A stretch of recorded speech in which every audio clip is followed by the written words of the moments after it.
Hello, I'm playing PolarDread. It will not be a long video, like 5 minutes maybe, but it's cool. I don't like that at all. So this game has finger tracking, but it isn't working for me. But I've played this before. Drift 1, but it is beyond creepy. Like, it's too much. But yeah, I'm probably only gonna have time for the tutorial. But that's because it is 10:06 p.m. Hello, player, and welcome to PolarDread. Now, we don't have an actual narration yet for this tutorial, so you're going to be stuck with me instead for now.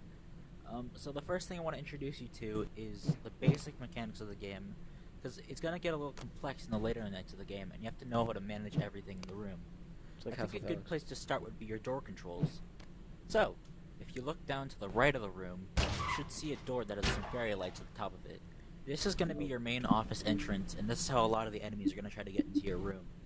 Now, if you look down at your table, you should see that there's a little button on it that's to the far right. This will actually toggle the door, opening it or closing it. Now, don't worry about the door opening on its own, because it's going to stay shut if you hold it shut. As soon as you toggle it back off again, though, the door will open, meaning that enemies can get through. Now, the reason you want to keep the door open sometimes is because you have a power limit. You can actually view this limit on your watch using the green rim that surrounds the time. Once the green rim turns red, that's power that you've effectively lost, which you cannot get back until the end of your shift. So you have to manage all your power the best you can. Now, another thing I want to address is the ventilation duct behind you. If you were to turn around, you should see a ventilation duct behind you. This is where some enemies are going to come crawling through, and in order to shut them out, first, you have to detect them by pushing the X button in your controller. You'll turn on the flashlight on your left hand. You can use this to look into darker areas of the office if you feel like it's needed. This does not take up any power, so you can be as trigger happy with it as you want. When you have your light focused in the dark vent, you might see something in there. If you do, you look to the right to the vent where you should see a little button. This works like a door control. You can toggle it on and off and it shuts out the vent, preventing any creature from getting inside. Now, if you turn around to face the front again, you should see a little tablet that's mounted in front of you. And then behind that tablet, you should see a giant flat screen on the wall that has a camera system on it. You can basically use this tablet by touching a room to toggle that camera feed to the room that you've just touched. This is so that you can tell where all the enemies are without needing to actually leave the office. It's always good to look at the cameras if you don't know where an enemy is, because otherwise they can sneak up on you if you're not paying attention. Now, the last thing I want to tell you about is how to force grab items in this game. There are some items that are currently out of your reach. You can actually grab them and pull them towards you using a simple 3-step system.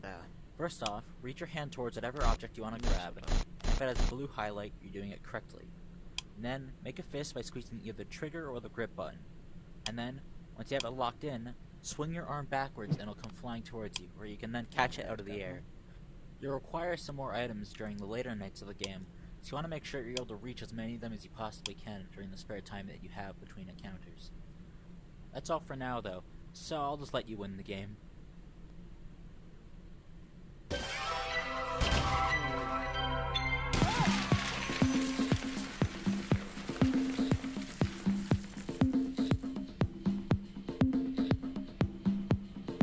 Yippee!